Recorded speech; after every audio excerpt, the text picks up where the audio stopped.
retrouver après ces 2 semaines. Ce soir, notre invité principal, c'est Jean-Pierre Raffarin, mesdames, messieurs. Jean-Pierre Raffarin, bonsoir. Bonsoir. Vous êtes sénateur UMP de la Vienne, vice-président du Conseil national de l'UMP. Vous êtes combien à diriger ce parti que Nicolas Sarkozy dirige, en fait, tout seul? Un seul.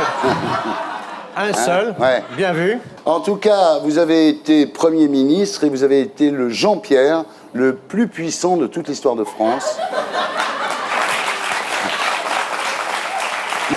Bien, donc Jean-Pierre, en P1, nous serons tous les deux, nous parlerons de vous, de vos origines, de votre carrière politique, mais pas des européennes. C'est interdit par le CSA. Non, mais en même temps, est-ce qu'il y a vraiment des élections européennes? S'il y en avait, ça se saurait.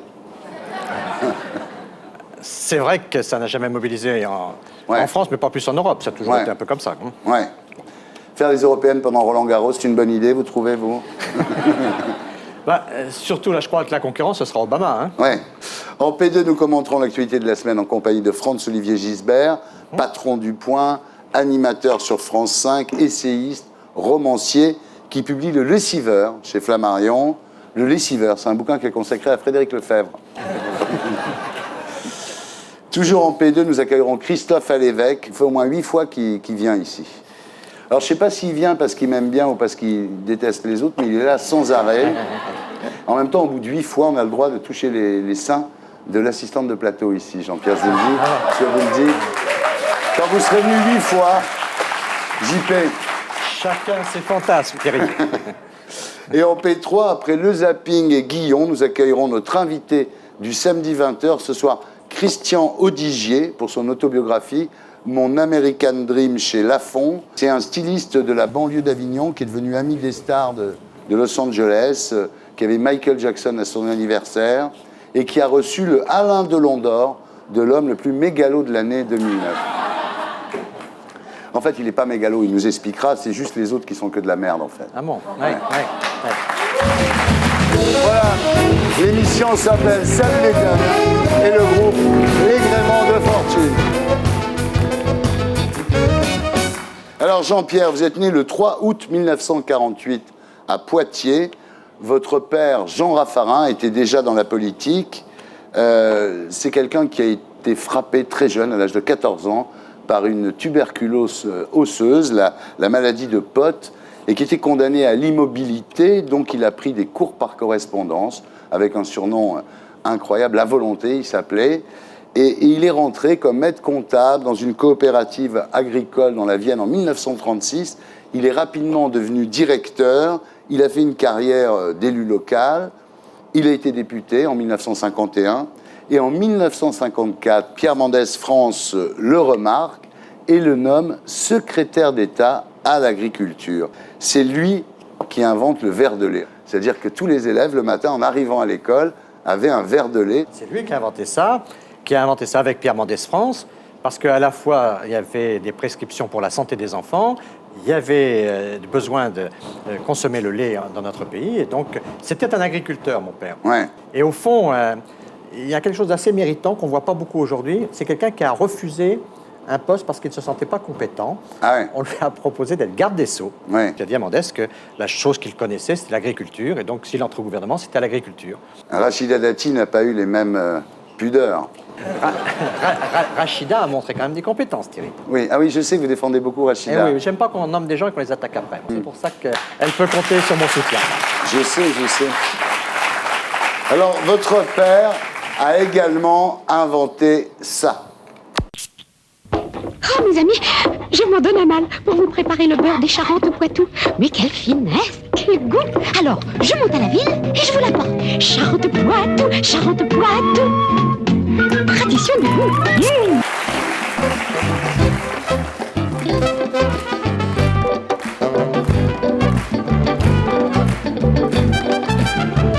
Voilà. Est-ce que je peux vous demander une faveur? Oui. Je voudrais une faveur, c'est... Il ne faut pas montrer ça à Ségolène Royal parce qu'elle croit que c'est elle qui l'a inventé. Mais faut pas lui dire, hein. Ne lui dites pas. Donc vous avez baigné très tôt dans la politique, donc d'abord dans l'ombre de votre père, puis dans l'orbite de René Monory, qui vous a appris le métier, et enfin sous la coupe de Giscard, successivement au PR, à l'UDF, à l'UMP. Et là, le 6 mai 2002, en fin de matinée, Jacques Chirac appelle votre mère, Renée Raffarin, et lui dit « Je viens de nommer votre fils Premier ministre ». Pourquoi il appelle votre maman et pas vous? Je trouve ça... Vous étiez trop petit? Non, il m'avait appelé. Ouais. J'étais dans son bureau à ce moment-là. Ouais. Et une fois qu'on a parlé des grands engagements, il m'a dit bah, écoute, on va dire directement la nouvelle à ta mère et on va l'appeler. Alors vous vous retrouvez Premier ministre, ça a duré jusqu'au 31 mai 2005, donc Premier ministre de Chirac pendant 3 ans. Si on compte en Corona et en tête de veau, ça fait beaucoup, non, quand même? En Corona, plus qu'en tête de veau. Hein. Ouais, je tapais combien de Corona par jour, Chirac? Bon, il est assez partageux, donc on se les tapait ensemble. Ah oui, d'accord. Alors, au début, tout va bien. Vous incarnez le non-énarque provincial, homme de terrain, proche de la France d'en bas. Vous avez l'air sympa, vous avez une bonne bouille, les gens vous aiment bien. On s'arrête là. Oui, ça serait mieux si on s'arrêtait là. Mais voilà, le problème en France, c'est que les réformes, c'est difficile. Et vos réformes n'ont pas toujours été bien comprises. Et elles vous ont fait chuter de manière abyssale dans les sondages. Plus le non-référendum européen, ça a été très dur après, non? Quand je suis arrivé à Matignon, que Ouais. Jospin m'a passé les clés, il était assez pressé de partir. Ouais. Et le chômage était en hausse. Ouais. Moi, je les ai repassés après à Villepin. Il était assez pressé de prendre ma place. Et le chômage était en baisse. Ça, j'en suis pas mécontent, pour être franc avec vous. Voilà, ouais. Alors, votre plus grand échec, c'est quoi pendant cette période? Le problème le plus triste que j'ai eu à affronter, c'était la canicule. À votre âge? Et puis... Non, en Allemagne, en Allemagne. Là, je suis prêt à sourire de tout, mais pas de ça. Ah ouais. Maintenant, il y a quand même un financement, et c'est pour ça qu'il y a des moyens pour les personnes âgées Voilà. maintenant. Vous avez déclaré à l'époque, j'aurais pas cru que les francs-maçons étaient aussi puissants. Il y a d'autres comme ça, lobby dans la République? Il y a évidemment les lobbies des grandes écoles. Regardez la belle promotion Voltaire, Oui. de l'ENA, de Dominique de Villepin à Ségolène Royal, en passant Ouais. par beaucoup d'autres, François Hollande notamment. Donc il est clair que quelquefois, on voit l'esprit de la promotion se répandre. Ouais, ils cèdent entre eux, quoi. Peut-être. Alors, quand Nicolas Sarkozy parle des rois fainéants qui l'ont précédé, vous vous sentez visé, vous? Pas vraiment, je lui ai dit d'ailleurs. Ah ouais? Tu sais, Nicolas, Ouais. la politique française n'a pas commencé en 2007. Ouais. Avant, il y avait des gens qui ont travaillé, qui Ouais. ont fait des choses. Ouais. Donc, Vous auriez aimé être le Premier ministre de Sarkozy? je trouve que François Fillon fait bien le job et il n'y a aucune raison de vouloir lui prendre sa place. Ouais. Vu les emmerdements qu'il a, je comprends. Alors, ce qu'on retiendra aussi de vous, Jean-Pierre, ce sont vos vannes, vos fameuses raffarinades. Par exemple, la route sera longue et la pente sera raide, qui vous a été pompée par Obama. Ah oui, hein? Obama s'est inspiré de vous, mot Eh oui, pour et mot. le soir même de sa victoire, C'est incroyable. direct, comme si je l'avais au téléphone pour la téléphoner. Non mais franchement, C'est fou. Il y a la positive attitude aussi, qui a beaucoup fait parler. Hein. Vous avez piqué ça à Laurie. On retiendra également le véritable culte que vous vouez à Johnny Hallyday. La batterie, la batterie, la batterie.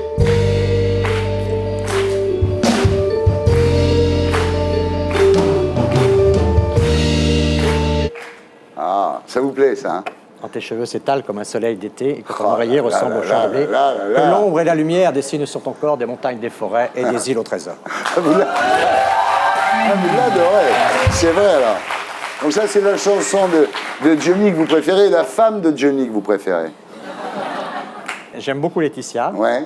et j'ai beaucoup pleuré quand Johnny a quitté Sylvie. Vous lisiez Salut les copains ou quoi? Bien sûr. Ah ouais, d'accord. Ouais. Et Mademoiselle Ashton, non. Non, pas comme Non, ça, non. quand même. C'est quoi le plus dur à assumer devant les gens, d'être fan de Johnny ou défenseur de la Chine? Je pense vraiment que la Chine sera la première puissance du monde. Et je voudrais que les petits jeunes Français, ils aient conscience que nous avons vécu sur un monde culturellement dominé par l'Amérique, Ouais. et eux vivront sur un monde culturellement dominé par l'Asie. On a des désaccords importants sur des valeurs universelles, mais il faut parler ensemble, il faut échanger, parce qu'ils vont inspirer le monde. À partir de combien de TGV une dictature n'est plus une dictature, Jean-Pierre? Moi, je ne soutiens pas la Chine pour des contrats commerciaux. À chaque fois qu'il y a échange, à chaque fois qu'il y a ouverture, il y a moins de dictature. Et donc la façon que nous avons partout dans le monde de faire baisser les dictatures, c'est d'ouvrir les portes et les fenêtres. Moi, c'est pour ça que je soutiens les échanges. C'est pas pour les contrats. S'il y a des contrats, tant mieux.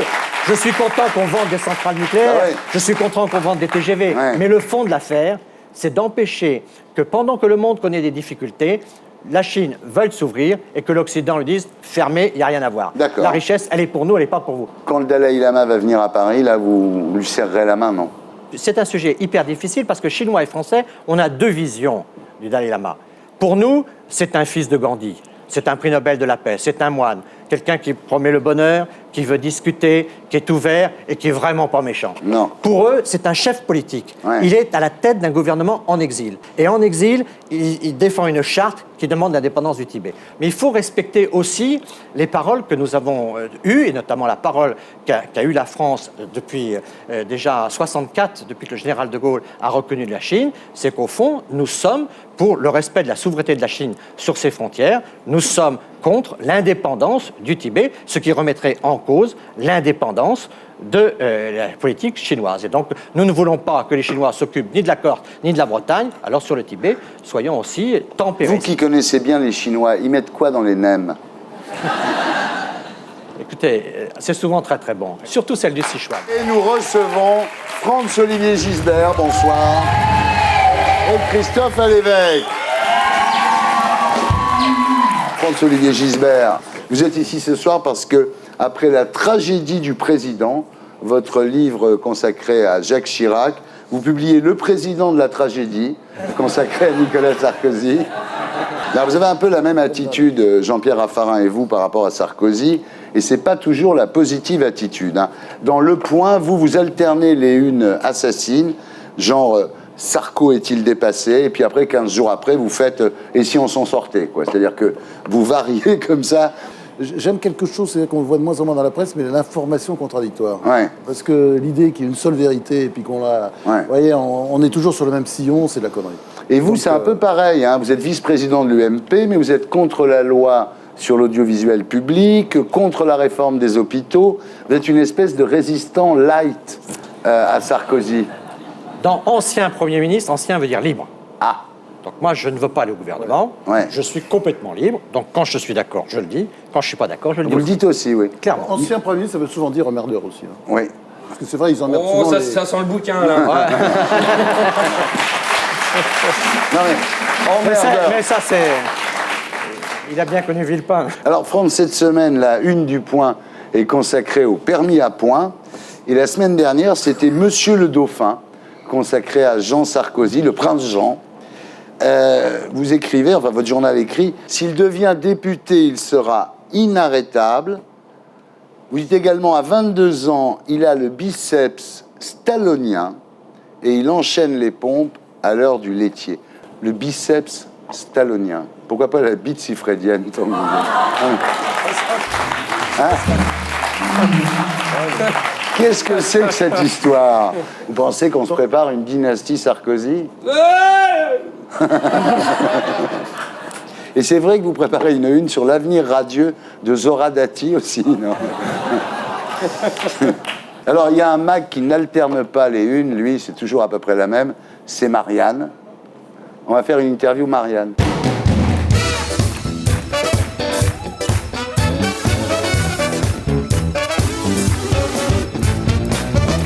Alors, tout le monde peut jouer. Hein. Qu'est-ce qui vous a le plus déçu dans ces 2 ans de présidence Sarkozy?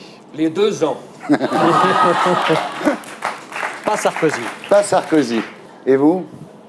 la gauche. Ah oui.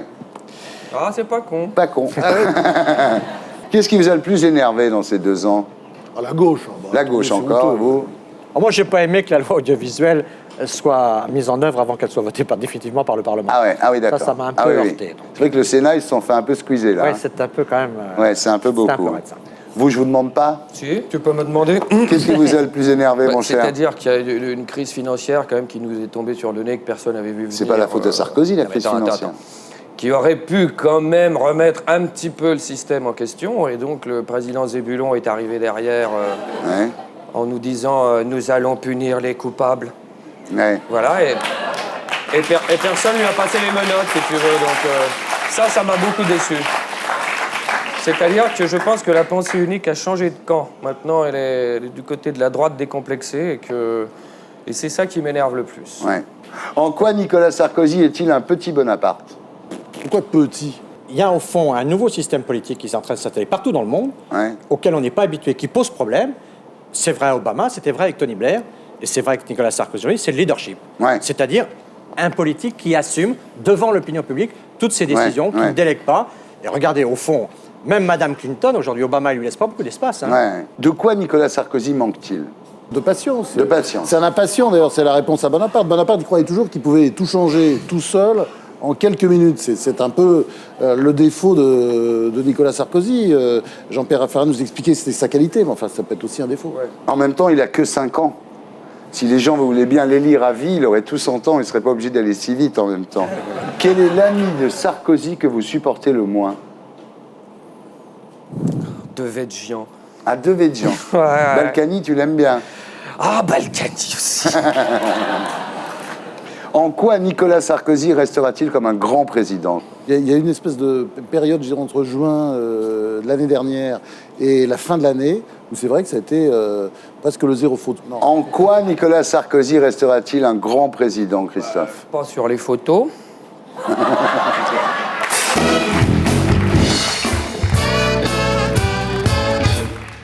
France, vous dirigez Le Point, vous animez Chez Fogg sur France 5 et vous écrivez des livres politiques, des romans, des polars.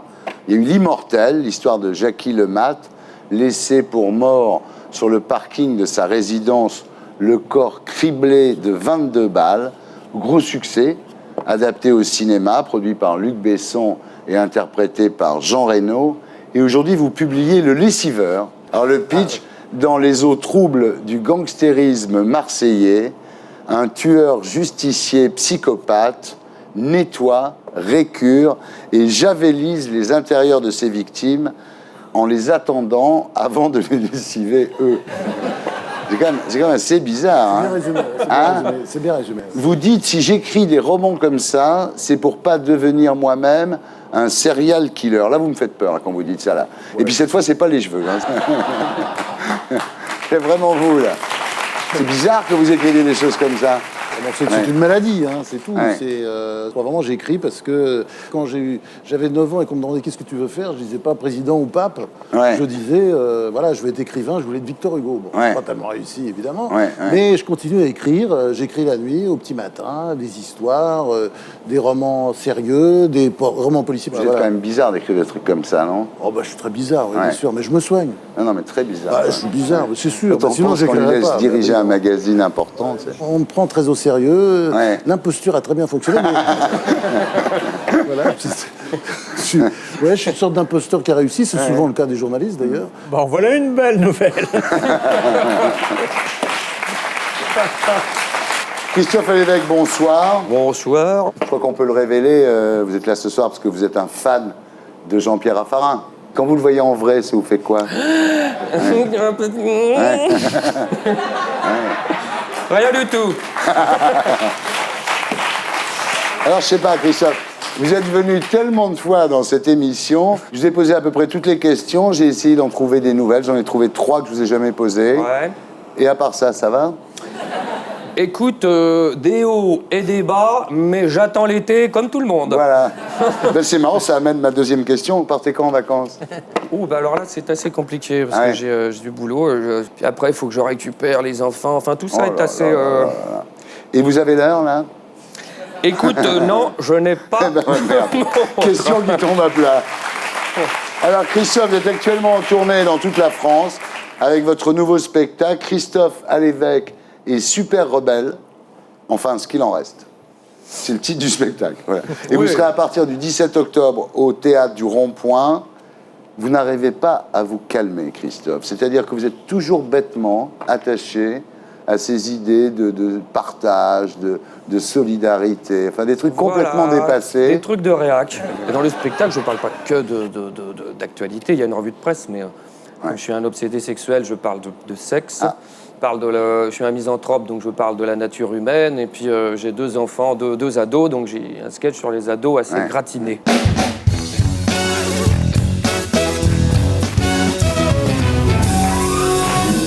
Avant de passer aux infos de Blacko et aux choses sérieuses, je vais quand même profiter de la présence de Jean-Pierre Raffarin parmi nous pour faire un quiz Raffarinade.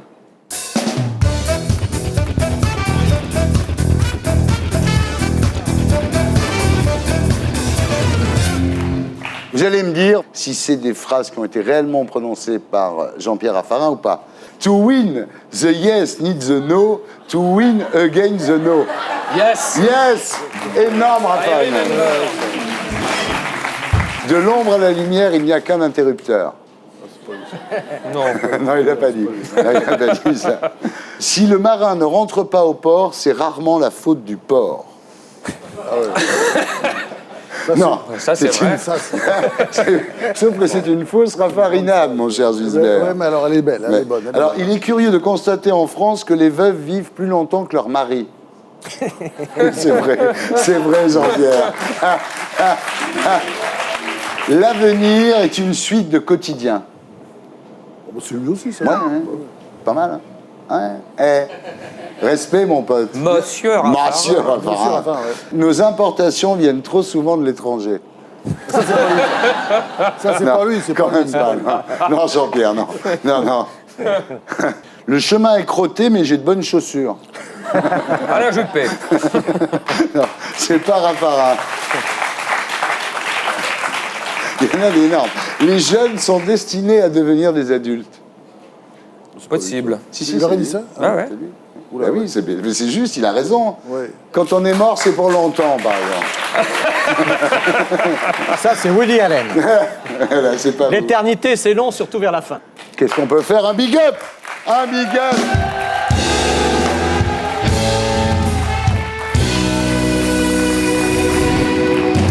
Voilà. On passe aux commentaires de l'actualité de la semaine avec les infos de Blacko 1. 639 000 chômeurs en plus prévus en 2009? Eh ben dis donc, c'est pas brillant, hein? Nous ne devons avoir aucun tabou à l'égard des chiffres. Et j'ai toujours préconisé la plus grande transparence. Eh ben ça c'est courageux, hein, parce que les chiffres sont inquiétants. Les résultats de certaines études parlent de 3 millions de chômeurs à la fin de l'année. Ces résultats, mes chers compatriotes, ne sont pas fictifs. Ils ne sont pas manipulés. Mais tout ça c'est les banques, la bourse, l'appât du gain. Vous allez pas me dire le contraire? Je dis exactement le contraire. C'est la criminalité qui favorise la misère. Ah d'accord, la misère c'est la faute à l'insécurité. Et du coup, faut mettre des portiques à l'entrée des écoles pour arrêter tous les délinquants qui ont un cutter dans leur trousse. Je souhaite une mobilisation complète des forces de l'ordre sur cet impératif majeur. Allez, un bon coup de Karcher et on en sera débarrassé de cette crise. Avant qu'une catastrophe ne se produise. Avant qu'une catastrophe ne se produise. Voilà, c'était les infos de Blacko 1, mise en image de Julien Grappe. Donc voilà, alors cette histoire de portique, détecteur de métaux à l'entrée des écoles, ça va être comme l'avion, il va falloir convoquer les élèves 2 heures avant, non? Comment ça va se passer? Il y a 25 quartiers difficiles en France, Ouais. dont 21 en Île-de-France. Et c'est un projet qui concerne un petit nombre de lycées, là où il y a vraiment un niveau de violence très préoccupant et où il y a vraiment des armes qui circulent. Et que celui qui rentre dans l'établissement pour y faire de l'agitation, qu'on puisse non pas le qualifier d'infraction, mais le qualifier de délit, ça ne me paraît pas injuste, ça me paraît plutôt nécessaire pour la tranquillité. C'est pas parce qu'on va mettre des portiques dans les écoles que les gamins, moi je serais gamin, je m'amuserais à contourner le portique et trouver un moyen de rentrer des trucs, si tu veux. Ça va être le nouveau jeu à la mode, ça va être ça.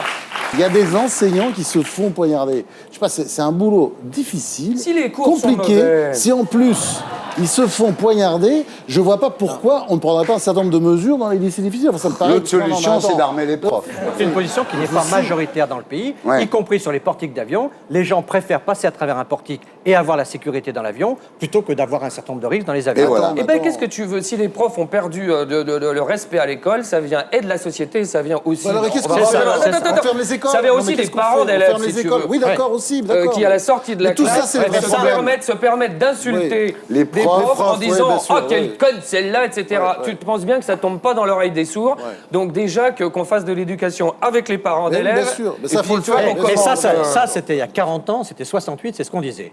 Et on a vu que toutes ces idées-là ne pouvaient pas conduire à une société plus équilibrée. Donc il faut trouver d'autres solutions. Mais il est clair que sur la sécurité, il ne faut pas céder. Ah non, mais il Bien. y a question de céder. On passe aux infos de Blacko 2.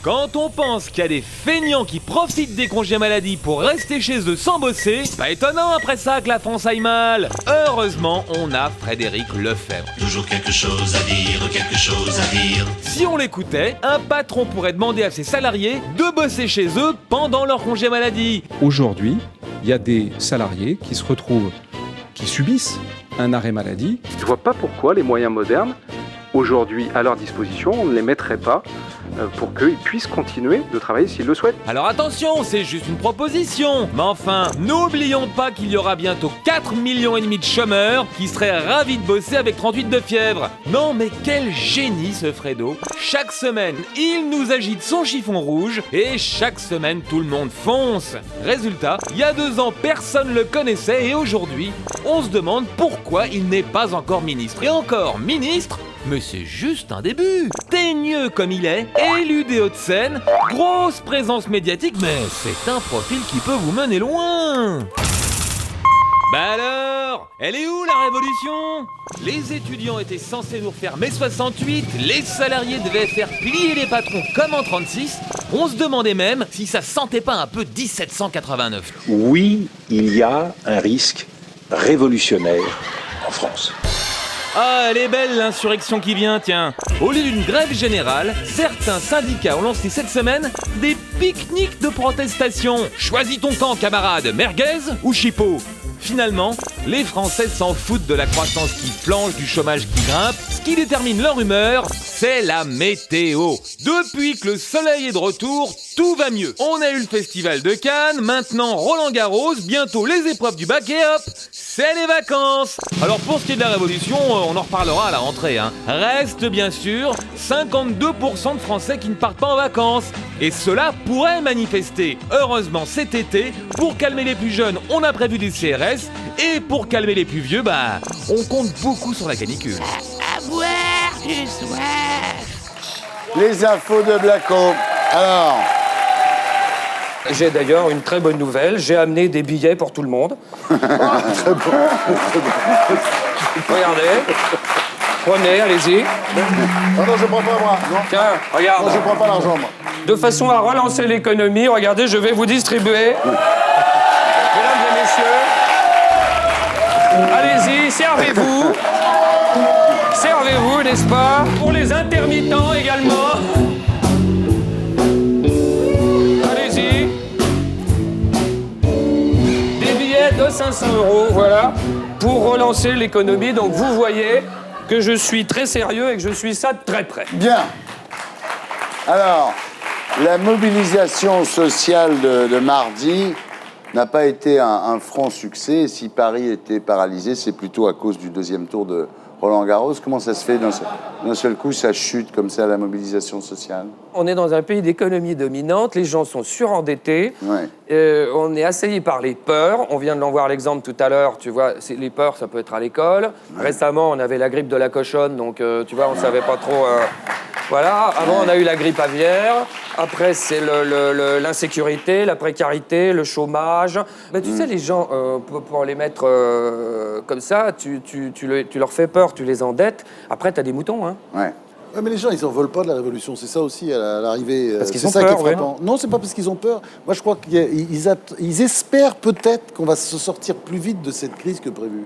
Et je pense que si on était dans le désespoir, là, c'est tout à fait différent. Moi, je crois que quand on est dans le désespoir, tout devient irrationnel. On ne sait plus. Ça peut être les manifs, ça peut être autre chose. Mais de toute façon, il y aura à un moment donné une sorte de colère. Si on est dans le désespoir. Tu as raison, on est dans la fatalité. Pour l'instant, on est dans le fatalisme. Non. On se dit, attends, on voit de la lumière, on n'est pas bien sûr. Ce que Sarkozy a compris, et toute la stratégie Sarkozy, c'est une forme de désidéologisation du débat politique pas trop d'idéologie, et essayer d'avoir un certain nombre de résultats. Et de faire en sorte que notre économie, par rapport à tous les autres, tienne mieux que les autres dans cette crise. Et donc, les gens aujourd'hui ont peur, ils attendent des résultats. Et donc, ils n'ont pas envie de parier sur un changement politique, sur une étiquette. Ils veulent des résultats. Je ne suis pas d'accord du tout avec vous, c'est que le débat manque cruellement et totalement d'idéologie et de projection. Et on est maintenant dans la politique à 6 mois, quoi. Et moi, je pense que les gens auraient besoin, justement, d'un homme politique ou d'un parti politique qui leur dise, voilà, nous, on a analysé la situation et nous, on projette sur 20 ans, 25 ans. Voilà comment le monde va évoluer et comment ça va, comment on pense que ça va se passer. On sort de cette crise, on va rentrer dans une qui va être encore pire parce qu'on ne prépare rien. Il n'y a aucune projection. Mais il y a deux choses dans ce que vous dites. Il y a un sujet sur lequel je suis d'accord. C'est vrai qu'il y a une forme d'abandon des idéologies. On ne croit pas que c'est un petit livre bleu, un petit livre rouge, un petit livre vert qui va nous sauver. Nicolas Sarkozy a choisi une autre voie, le pragmatisme. En revanche, là où je ne suis pas d'accord, c'est quand vous dites qu'il voit ça à 6 mois, quand il fait le Grenelle de l'environnement, quand il fait le véhicule électrique, quand il fait un certain nombre d'initiatives comme ça, il pense qu'on sortira avec une nouvelle croissance après, et là, je pense qu'il anticipe. Il y a un truc là qui manque, mais qui manque à tous les hommes politiques. Toutes les opinions pensent la même chose, plus jamais ça.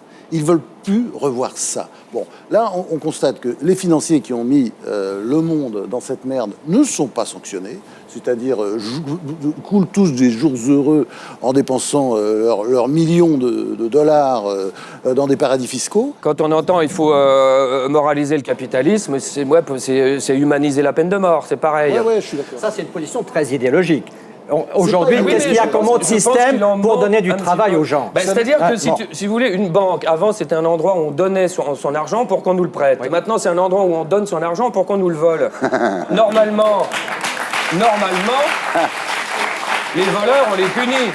Là, on leur a filé du pognon. Ce qu'on peut dire, c'est que le discours de Toulon, le discours de Nicolas Sarkozy à Toulon, n'a pas été suivi d'effets réels. On a fait le choix, clairement, de demander au milieu professionnel, de manière générale, d'avoir une discipline et donc d'avoir un pacte. Si ce pacte-là de discipline n'est pas respecté, je vous assure, nous allons légiférer au Parlement. Dire comme ça que le gouvernement, pour l'instant, fait confiance, que c'est comme quand on entend Parizeau au MEDEF comme ça, qui a dit « J'ai demandé au patron, maintenant, de faire attention ».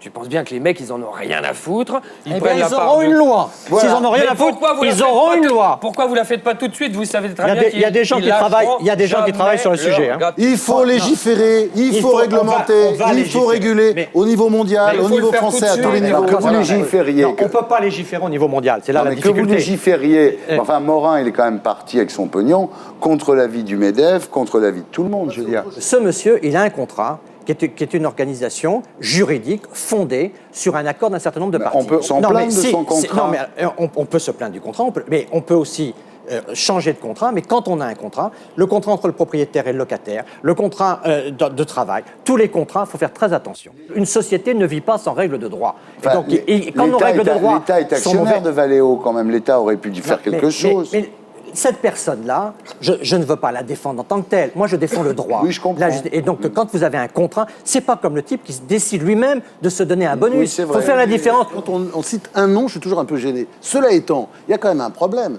C'est le problème des goinfres. Ce sont des goinfres. Des gens, mais oui, ils sont partis avec le pognon, ils ont pris plein de pognon, qui prennent quelques orions comme ça, de temps en temps en plus. Pourquoi pas? Moi, je trouve ça sain, moral et normal. Exactement. Alors, ne citons pas de nom, appelons-les simplement, globalement, des enculés. Très bien. Voilà. Je vais vous laisser filer. À bientôt. Je conseille de lire Le Lessiveur, qui n'est pas consacré à Frédéric Lefebvre, qui est un polar excellent. Chez Flammarion, merci. Comme vous le savez, en P3, nous accueillons un invité du samedi 20h. Ce soir, Christian Odigier. Pour son livre autobiographique, Mon American Dream, chez Michel Lafon, toujours en compagnie de Jean-Pierre Raffarin et de Christophe Alévêque, mesdames, messieurs. Christian Odigier, bonsoir. Donc, si on était dans Capital sur M6, je vous présenterai en disant il est parti aux États-Unis faire fortune, il est devenu l'ami des stars, ou comment un petit Avignonnais inconnu a conquis l'Amérique.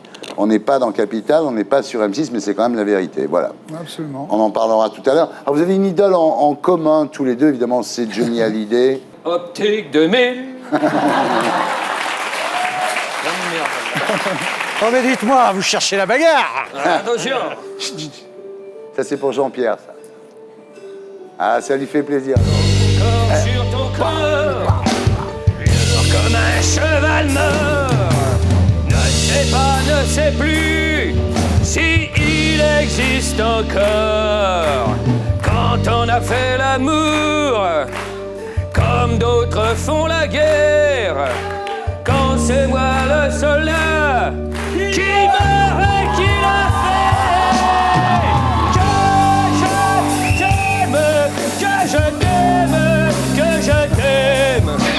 Que je t'aime, que je t'aime.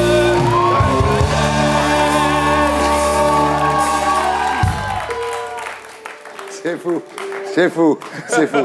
Johnny peut mettre dans un état pareil 3 personnes aussi différentes que vous. Je trouve ça absolument incroyable. C'est une puissance de vie Ouais. exceptionnelle. C'est-à-dire qu'il a sur scène une énergie formidable. Et c'est de l'énergie, Johnny. C'est pour Ouais. ça qu'il est un peu en marge de la société. Il réussit à passer tout le temps. Bien, on parlera de votre livre à 20h. En attendant, j'accueille Stéphane Guillan, mesdames, messieurs.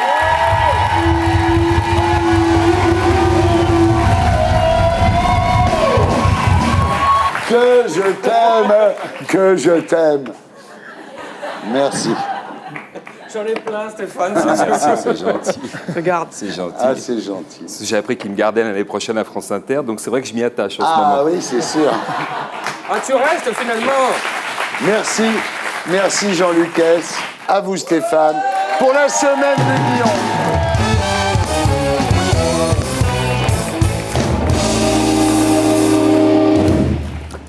Et on commence par une photo un peu triste. Gilbert Montagnier faisant du quad avec Brice Hortefeux. Je vous rappelle que Gilbert Montagnier est toujours persuadé de soutenir le Parti socialiste. Et une question d'une téléspectatrice. À combien pourrait être condamné un non-voyant qui prononcerait la phrase « Sarkozy, je te vois » ?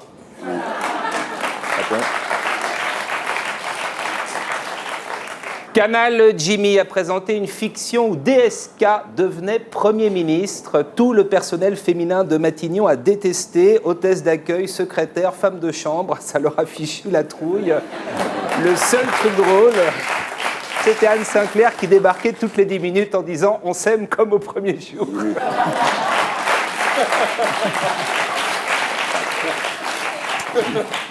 Tu vas avoir des problèmes, Alex. Xavier Darcos veut installer des détecteurs de métaux à l'entrée des écoles. Dorénavant, les compas, les tailles-crayons et les appareils dentaires, c'est fini.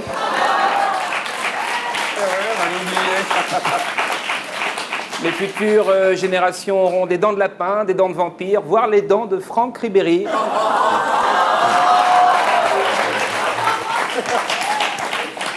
Frédéric Lefebvre souhaite que les personnes en arrêt maladie puissent continuer à bosser de chez elles sur la base du volontariat. Bah oui, Frédéric, quand il est malade, il bosse de chez lui. Il continue à dire des conneries, il donne son avis sur tout, il est casse-couille, il s'arrête jamais. Franchement.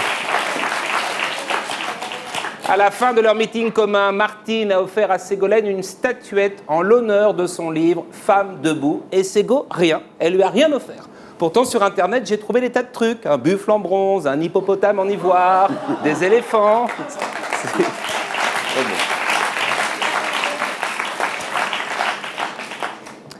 Christine Boutin s'est vue décerner le prix du ministre le plus économe. Bah forcément, hein, quelqu'un qui sort jamais, qui boit pas, qui fume pas, qui baisse pas, ça coûte rien.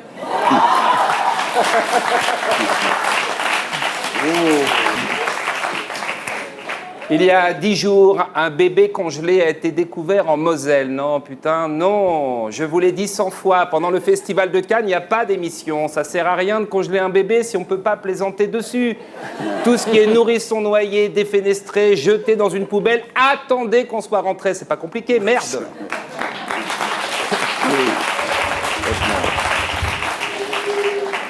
PPDA a été condamné à 500 € d'amende pour avoir diffamé le PDG de TF1, Nonce Paolini.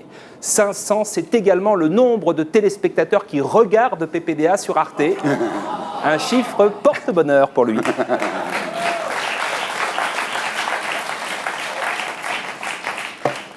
Un conseil d'amis à tous ceux qui souhaitent venir en France de façon illégale. Quand vous vous cachez dans un train d'atterrissage, une soute ou un réacteur, faites-le correctement. Ce jeune Gabonais a toutes les chances de se faire gauler. L'homme n'est pas une autruche. «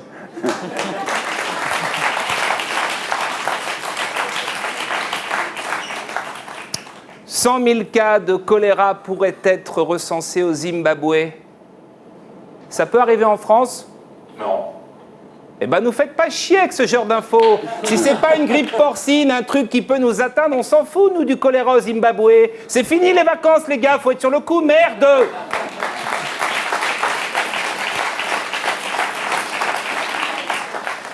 Le 27 mai, célébrait la journée officielle du jus de fruits. Jean-Louis Borloo est resté terré chez lui toute la journée.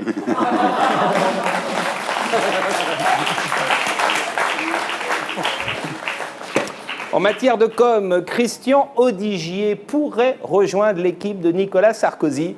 En effet, pour sa fête canoise, Christian nous avait promis la présence de Prince, Mick Jagger et Bill Clinton. Seuls sont venus Jean-Claude Van Damme et Ophélie Winter.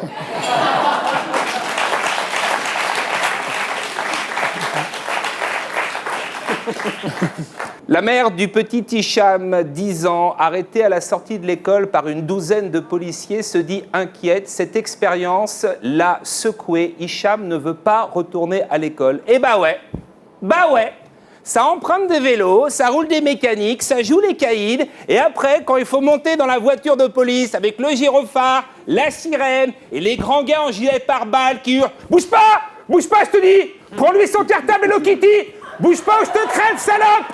Lâche ton pain au chocolat! Sors ton pouce de ta bouche ou je te fume! Enculé! Voilà! Et ben voilà! Le petit merdeux de 10 ans, quand la police l'embarque, il chie dans son ben! À la semaine prochaine! Et voilà, c'était Stéphane Guillon, que vous pouvez retrouver sur le site canalplus.fr et la semaine prochaine dans cette émission.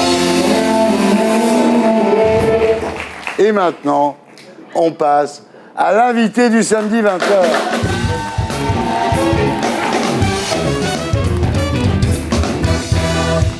Christian Audigier, rebonsoir. Vous publiez chez Michel Lafon votre autobiographie intitulée « Mon American Dream ».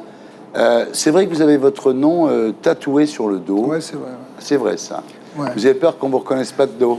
Ouais, en fait, ouais, c'est ça, ouais. Ou c'est pour qu'on vous retrouve dans les partouzes? Voilà. Ouais.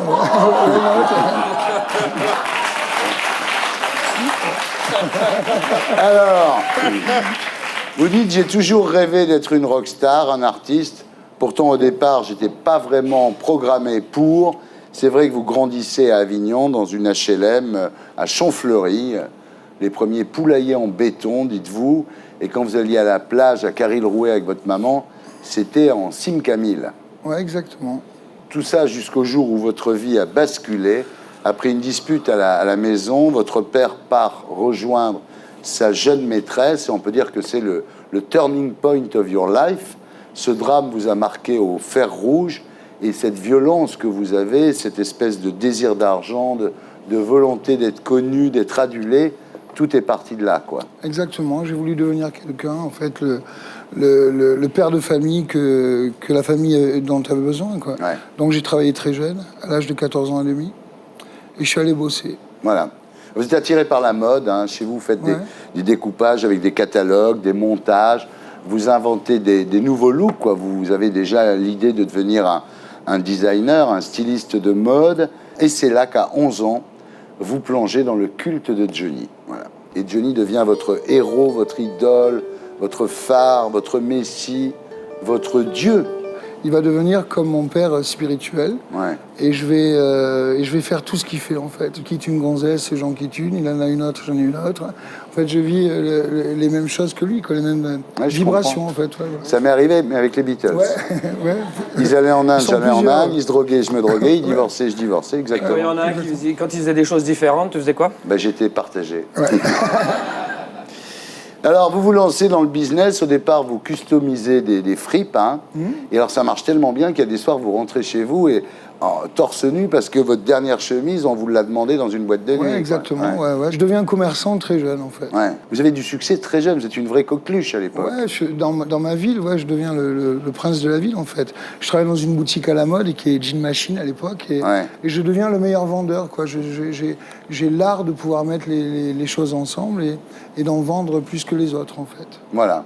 Et ça marche encore mieux parce qu'à 16 ans, vous devenez styliste des jeans McKean, ensuite Wrangler, Liberto, Kukai, Naf Naf, Diesel. Enfin, c'est une carrière absolument incroyable, tout ça avant 20 ans. Mais bon, il y a des problèmes, il y a la crise pétrolière, vous commencez à avoir des problèmes dans vos affaires, des problèmes de comptabilité, des problèmes avec les banques. Des problèmes avec l'URSSAF. Et donc, je dépose le bilan, en fait. Alors, à ça s'ajoutent des problèmes sentimentaux. Vous partez à Bali récupérer votre fille Cristal, qui est partie avec sa mère Michel.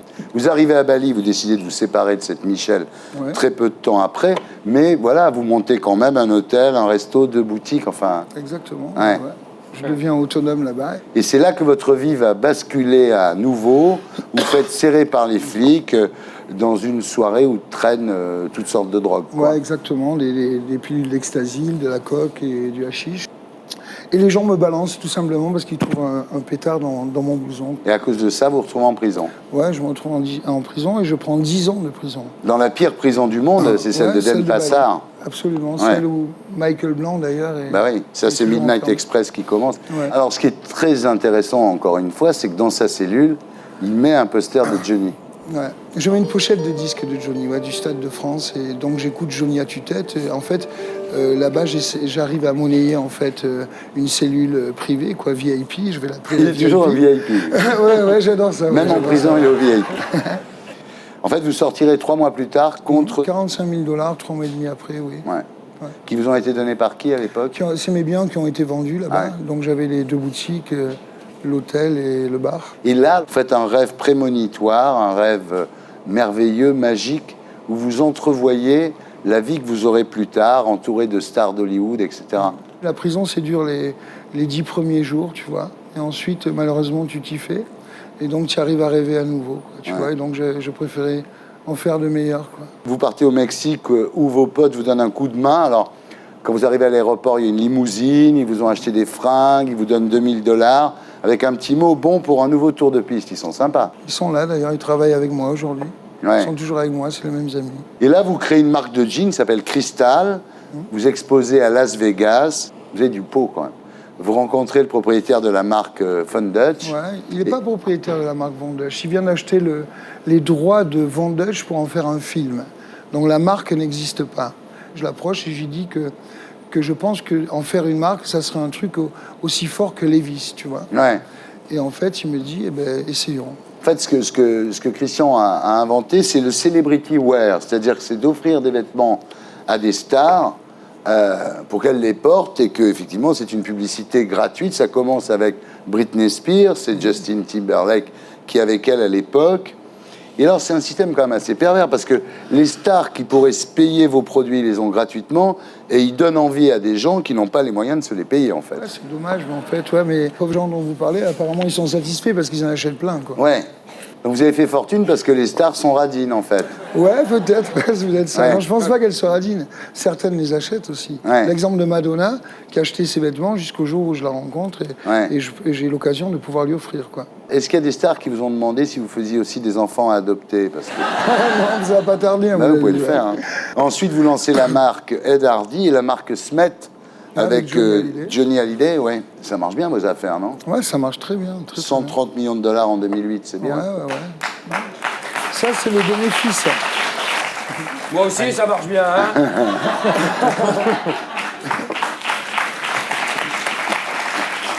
À ce moment-là, vous êtes riche, il ne vous reste plus qu'à être célèbre. Et le 23 mai 2008, pour votre 50e anniversaire, vous invitez Johnny, bien sûr. Vous l'avez déjà eu pour votre anniversaire, vous, Johnny?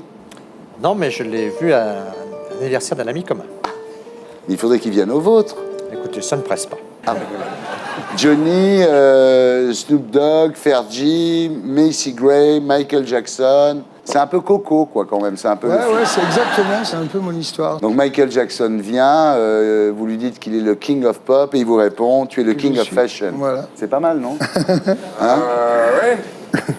Ça te plairait pas, toi? Des soirées avec des enfants comme ça?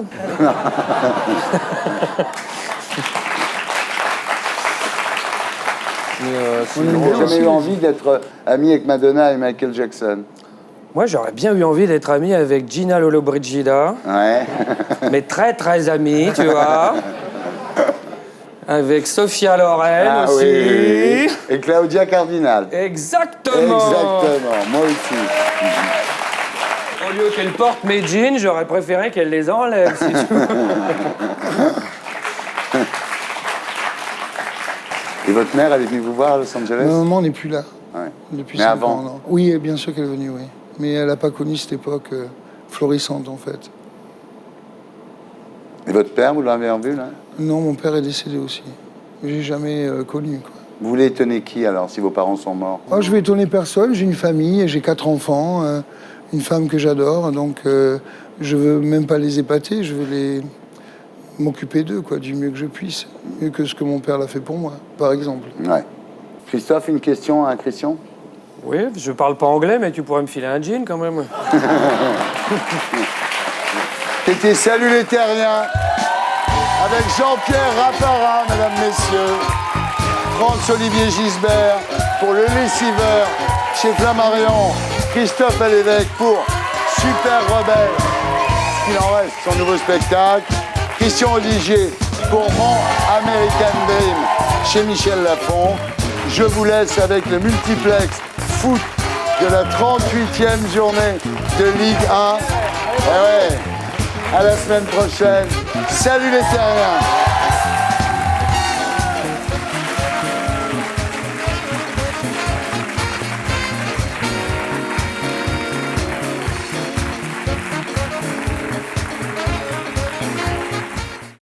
Et pour être sûr de ne rien rater de Inarditube, abonnez-vous et mettez un pouce bleu.